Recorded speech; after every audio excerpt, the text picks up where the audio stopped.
Welcome to Blueprint for March 13th, 2025. I'm one of your hosts, Tom Hartman, Marketing Manager for TradersPost, alongside Peter Hartman, also part of the marketing team. Today, we're going to be addressing one of the biggest, darkest, frustratingly painful pain points of automating futures trading on TradingView. Determining the continuous futures contract symbol for the front month and next month contracts. Our hope is that this tides us over until the day TradingView surfaces this information in the syminfo data. A quick reminder that these scripts and walkthroughs are for educational purposes only to showcase what can be done with the awesome power of automation. We make no promises about performance and testing. That said, let's get into it. Peter. Sounds dramatic. Yeah, the continuous front month contract. So first, I understand you don't know anything of what I'm talking about here right now, right? You've never traded futures. You're just getting your beak wet with crypto. But when people are trading real money on real contracts, they often will trade futures. They get leverage. They get all kinds of different benefits, extra trading time, all that sort of thing. So this is the grown-up stuff. This is the big boy stuff. The big boy stuff, exactly. Gotcha. Big boys and big girls. And so we get these problems every month or every month or so in TradersPost, because what happens is that if I should just switch over to my screen to see it here. All right. So what occurs is that when you're just trading a normal stock, you never have to really worry about what's going on with that stock, right? You're getting, if you're on Tesla, everyone's trading the same Tesla. They're getting the stock at $242, and everyone has the same asset. And but if you're trading, let's say, gold has a futures contract, and so you're buying something that's essentially a promise for a delivery in cash or kind in the future, and because of that, the different contracts could trade at different prices. So gold futures contract that is delivering, let's say, for this month, will have a different price that's delivering 3 months from now, 6 months from now, and so on. Now, because of that, there's different types of volume profiles. There's different amounts of trading that's actually happened on the contract. You can imagine that a contract that is there for right now, for this month, the one coming up, well, March, and the one that we're in, has the most amount of volume inside, most amount of trades, because it most closely matches what the price of gold futures should be, because there's not a lot of time for the price to move dramatically. Whereas a futures contract 6 months from now could change dramatically in price by the time you get to it, right?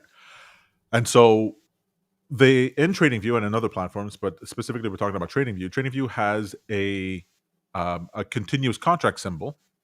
So here, if I'm in gold, let's say, in gold futures, I'll see here that there's a gold futures for March 2025, April, May, June, July, and so on for every month of the year.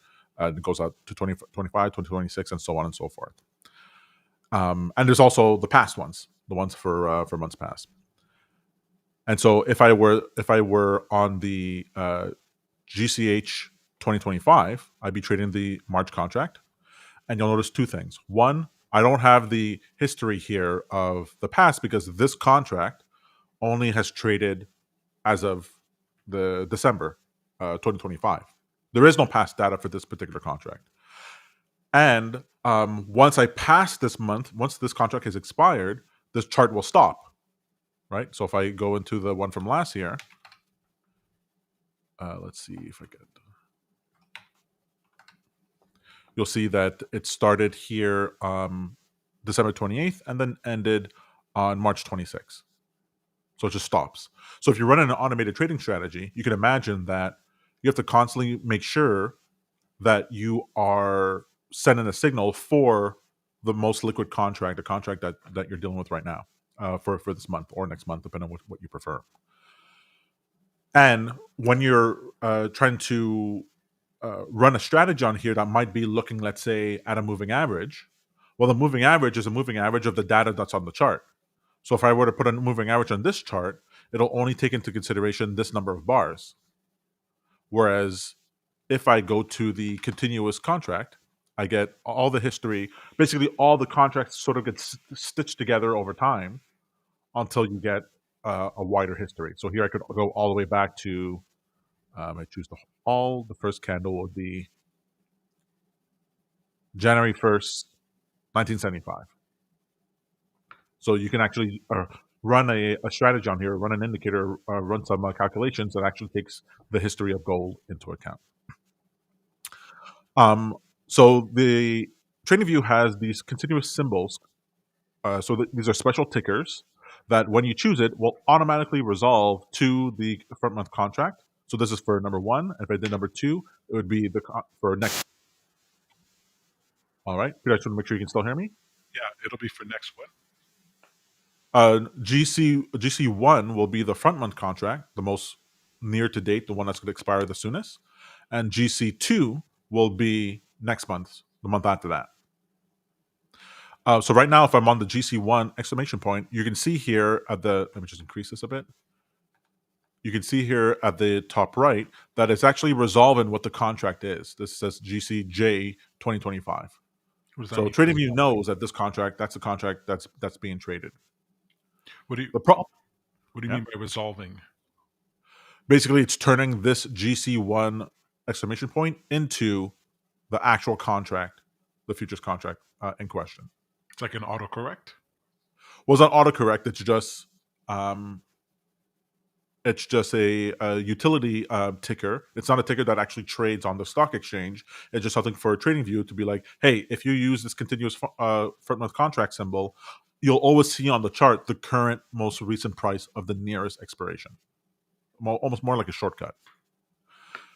The issue is that there's all kinds of information that shows up in the for an asset. So if I go into the security window, there's the exchange that the futures contract is on, the symbol that we're trading, the description for it that these are gold futures, the point value, the currency it trades in, tick size, all kinds of information, including here the current contract that the continuous futures contract is resolving to. For some reason, this value is not available in PineScript. If I go to PineScript and I type in syminfo, which is where you would expect to see this information, I have all kinds of information I can get about the symbol. I could get the root value, the type, the prefix, the sector, all the stuff we were just taking a look at, sessions, currencies, industries, blah, blah, blah.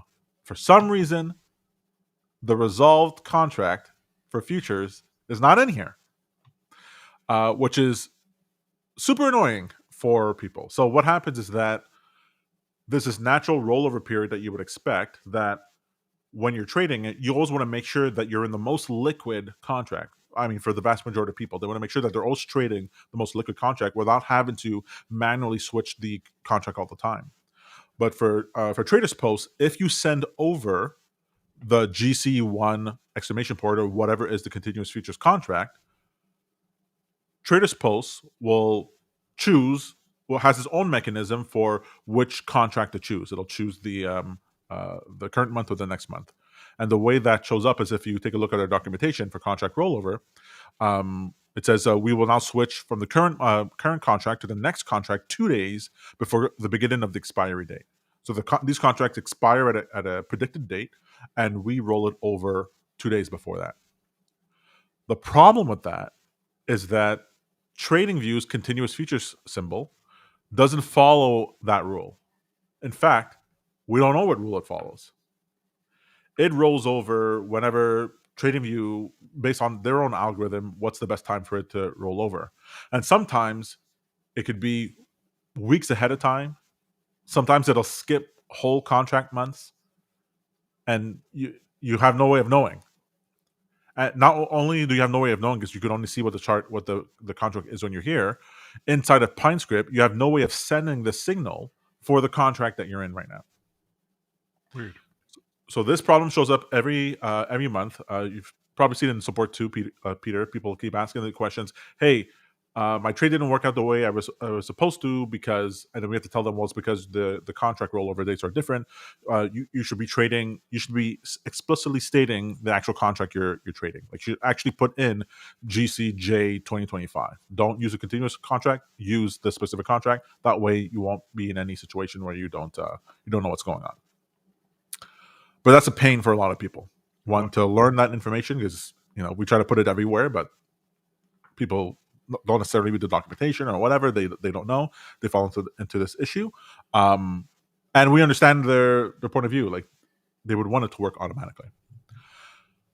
So on office hours this week, on Tuesday, where we do the Q&A for questions that people ask week by week, someone asked this question again, and I was like, hey, can't we solve this problem in PineScript where we're actually determining what the front run contract is and sending that over to TradesPost?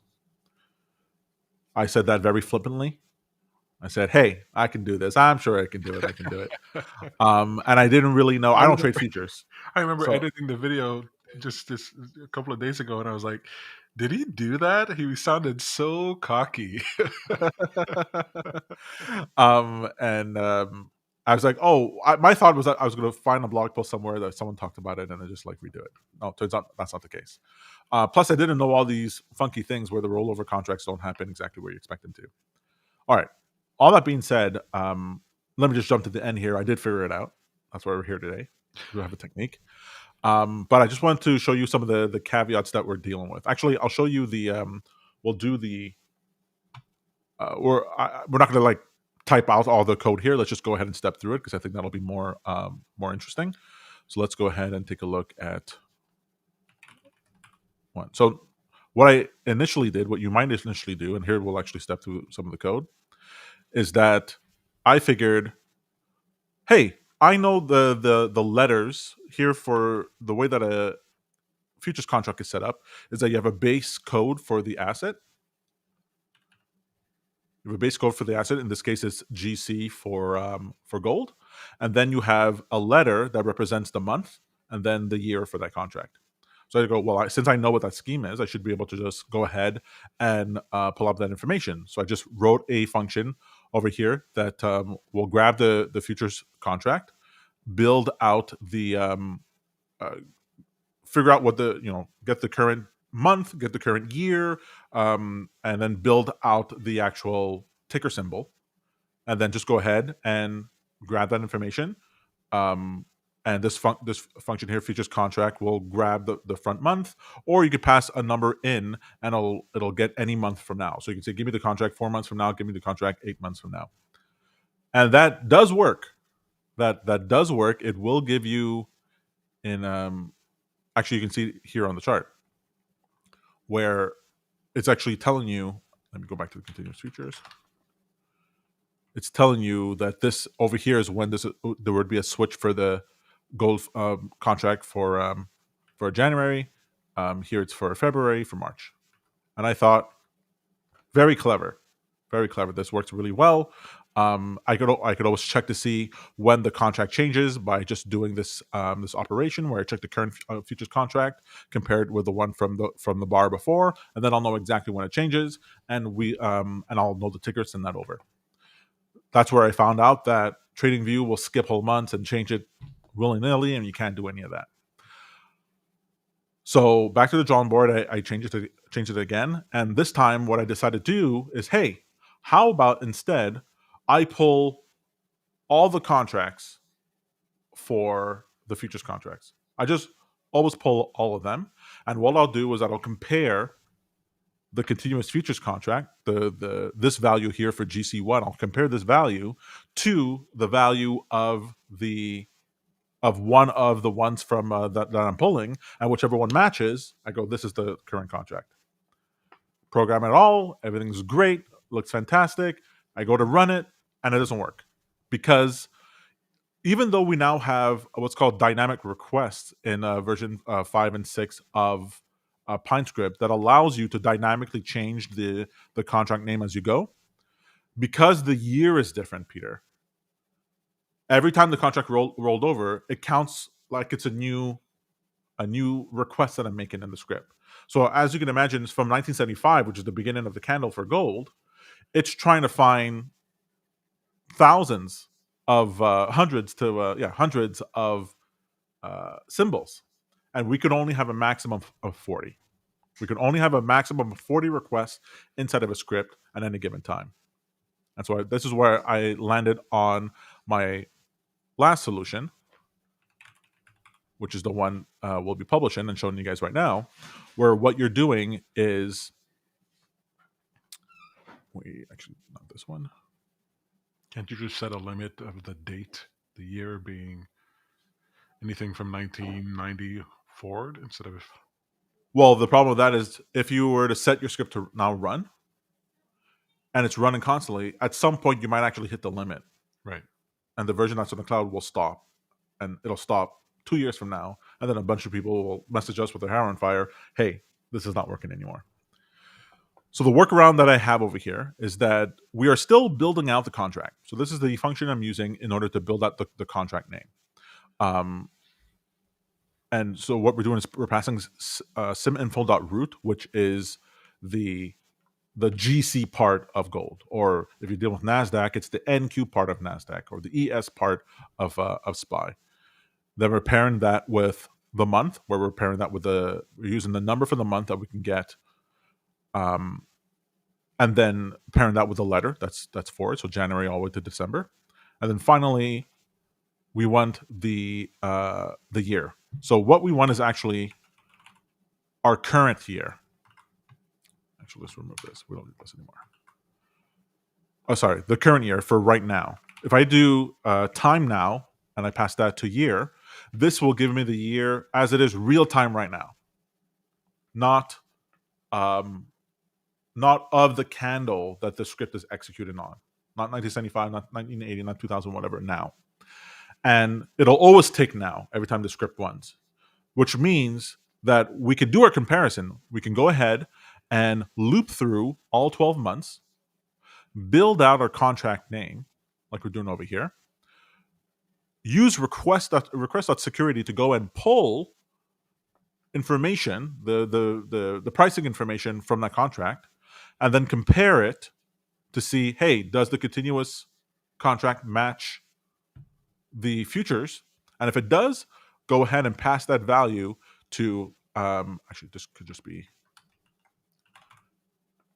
pass that value to the current contract, and then this current contract value will be the contract for the next month. So over here, if we take a look, you'll see here that for you're seeing on the chart here that this is where we switch to GCJ 2025, and this is where we switch from GCG 2025.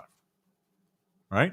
And if you want to prove that this is the case, what you can do is you can add these contracts to the chart. So here we can add GCJ 2025. We're going to add you as actually, let's just compare you. Yeah, that should be fine. Compare.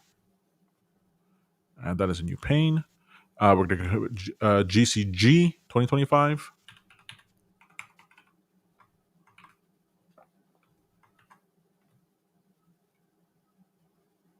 Do we not have GCG? 1 second here.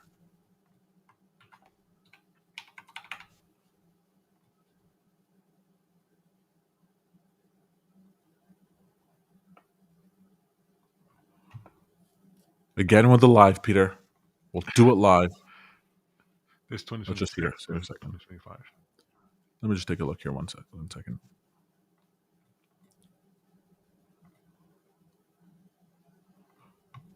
Yeah, GCJ.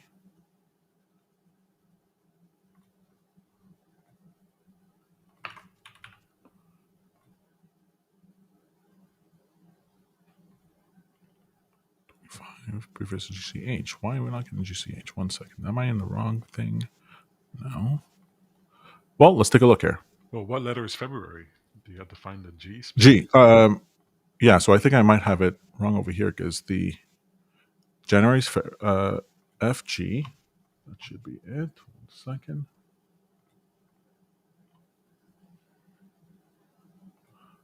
Just going to take a look over here.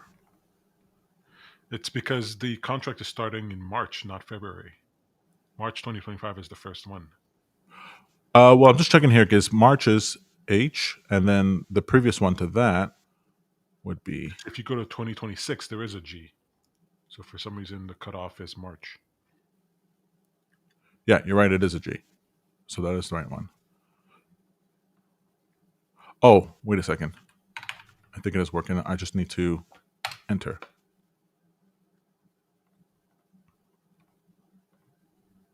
Yeah, it is working. Okay, that was my mistake. It is working fine. Peter, you were worried. It's fine. Because it's 2020, because it's the previous one, they drop out of the list over here. But actually, if you actually hit enter, it's actually still there. You're You welcome. can actually get the previous ones. You're So welcome. let's go ahead and move that to a new This is the trading board. part that I actually look forward to during Blueprint when things go wrong. Okay, it's like going in NASCAR and you're waiting for that crash, right? That's what I want to see. All right. So over here, if we take a look at so anywhere after here, we would expect the values of the candles to match the contract for there. So over here, if we're on this candle, Peter, I'll ask you to read the close value up top over here and match with the close value over here. Okay. Yeah, Well, we can see it now. It's working. So over here it says 29.49, 29.40. and it sees 29.49 at the bottom. Yeah, And same thing here. If we move forward, 2934.4, 2934.4. So we know this is taking the value. This continuous contract is taking the value from that contract. Now that's not a big deal because we can also see that number over here. But if we go to over here for GCG 25, we should get the same. So this close value. Let me change this to percentage to regular. So over here, the value for the close is 27.094, and then you're seeing 27.094 for the GCG 2025 contract. right. Right? So that way we know that we are actually getting the current contract value, right? And even though it changes, it can change drastically. It can still work. Now there is a limitation here because, like I said before, we're using the time now. We can't back test this. Right. Like it won't work in any back tests. One, you don't need to because you could just use the GC, the continuous futures contract. So GC one exclamation point. But also, like if I wanted to see what's going on, it's not going to work there. Like if I wanted to check manually, is this working for the past? So I can do that by just simply changing. This is why I had year here.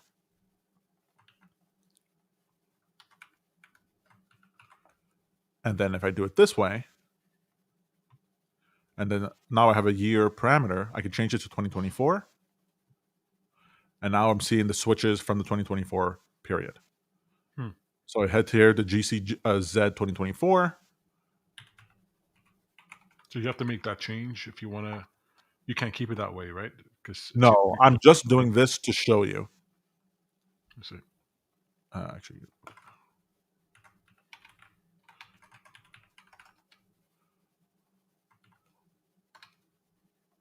so over here, let's put you lower, pin scale. All right, so if I head over here to GCZ 2024, we can see that on the day of the contract change, the close value, can you see that there? Yeah. What is it? 2000. Oh, wait, I have to change this to regular.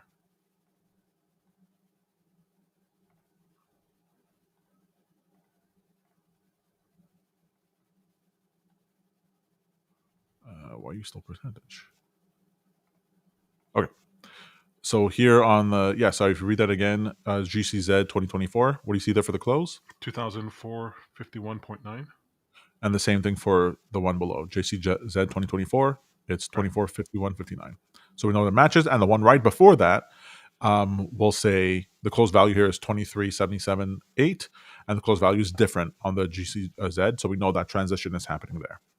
Right. You might even see here, if I were just to expand this, that the distances are not always the same. I think from over here to over here, this is for 41 bars.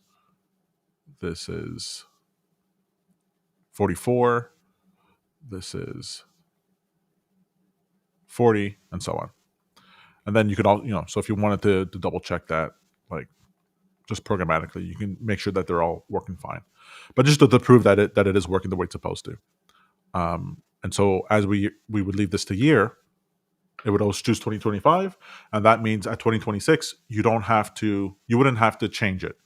It would immediately switch to that one. And because the contract changes in the middle of December and then in the middle of January, we don't have to worry about the crossover that something's happening on the 31st or the 1st of January, anything like that. That's the way it's occurring. Why would you use year time now if you could use the X year and just choose this year? Because if I chose this year and let this run in 2026, it'll still be 2025. Right, right. And I can't use the time version because if I do, I'll get an error over here saying that I'm requesting too many requests. Remember, I have a limit of 40 requests that I can do. Right. So that's one downside, that like the back testing doesn't work as far as like if you wanted to automate this for to analyze the change in the past, couldn't do that. But you could use the continuous contract.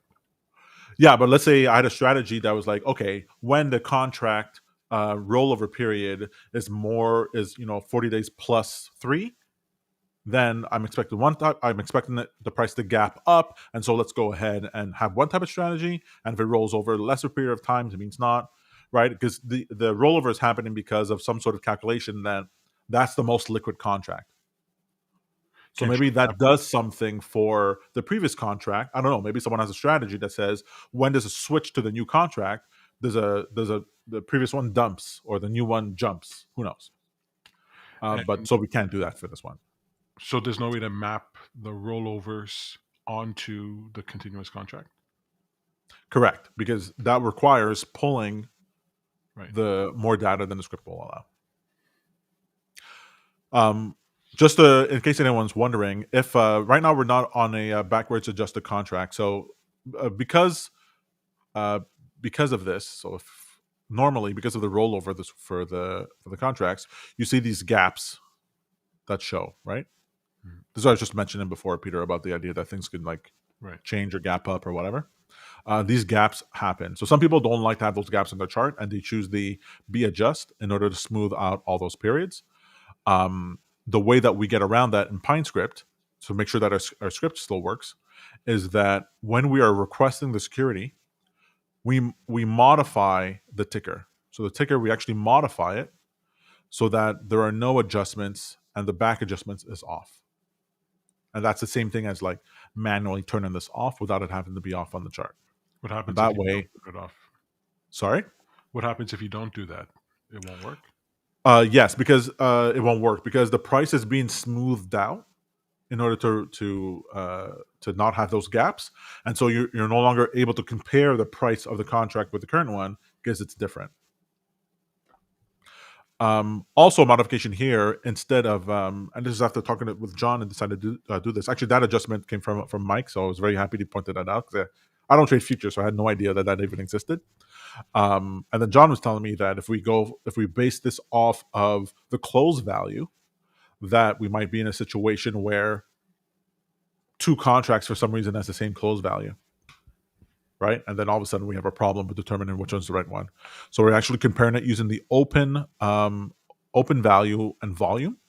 And that way both have to be true. And that gives us a high level of conviction that this is the right contract, which means that we have to initially use a request security to actually pull the open and volume from the GC1 $ that's not adjusted. Does that make sense here? So over here right now, we're on the B adjusted chart. Actually, let me just hide our picture so you can see. In the bottom right, we're at the B adjusted chart, the backwards adjusted chart. Yeah. That's what removes it. So what I want to be able to do is on this chart, I want to be able to pull this information, the one with the gap. Mm-hmm. So in order to do that, I have to add these adjustments, these modifications, and basically pass the continuous futures contract over. So I'm basically grabbing the information from the non-adjusted chart and saving it. And that way I'm able to compare this open value with the open value that I get from when I'm checking each contract. And I get to check the volume as well. And that way I know if this is true, let's go ahead and get the contract. This last thing here for log info, that's just general good practice. If I go into the pine logs, I'll be able to see that indeed if I go, I can see that what it's being calculated on every bar. So you don't actually need that there. It doesn't do anything for the script. It's just information purposes. The last thing I wanted to point out is that it also works. You don't have to be on the daily time frame for it to work. If you're on the 1 minute time frame, you still get the same benefit. Let's see if we can find one. Where are you?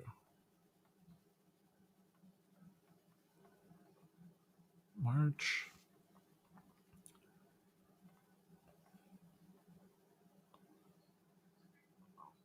1 second here. Oh, right. I still have this on the year. Let me switch that. No, time now.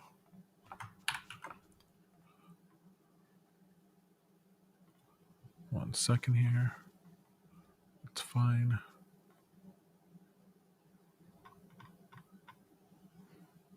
Oh, wait a second. Something is off here.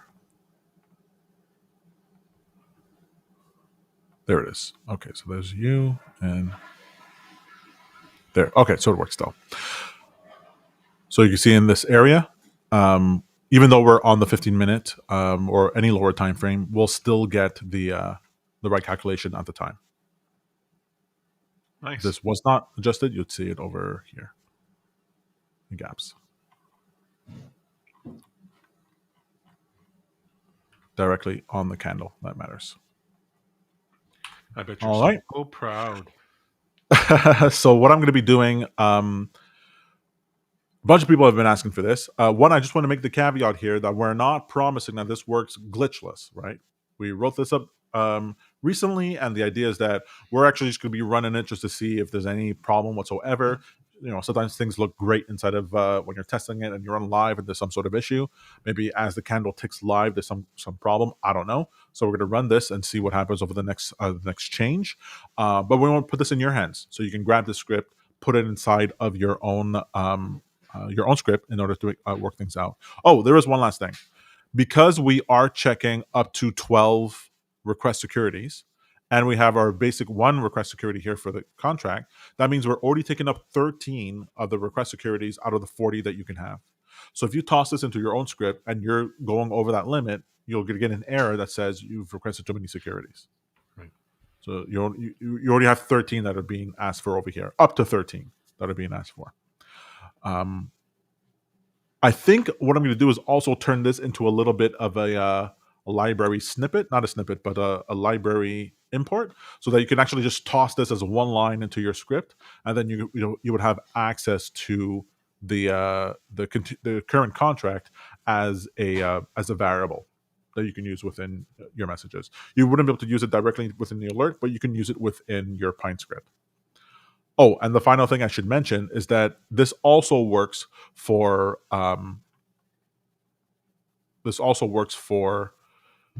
the second month out, and it'll choose the appropriate contracts, and of course it works on other symbols as well. ES, MNQ, and so on and so forth. So it's fun. Is that exciting, Peter? Is there no way to compress the 12 security requests that you have with all those letters into one request? Huh. I could. Oh, but then I wouldn't be able to differentiate out what the opening price or the volume is. It would all come back together. So I could do like, there might actually be a formula I could use to do that. Yeah, it seems inefficient. I mean, it works. I get it. It's all laid out. But because you mentioned that if you combine this with another strategy that you might go over, 13 is a pretty hefty chunk out of 40. Not for more strategies. You're dealing with 40 when you're dealing with screeners and stuff like that. If it's not, but you are making me think there. If I subtract the current price from all those, then if the difference is zero, then I know it's If the difference is 0, then I know that's the right one. No, but then I'm going to have all of them together. Okay, Peter, this works the way it works. Okay, I'm going to get feedback from anybody else if you guys are finding any issues or problems or any features you think it should have.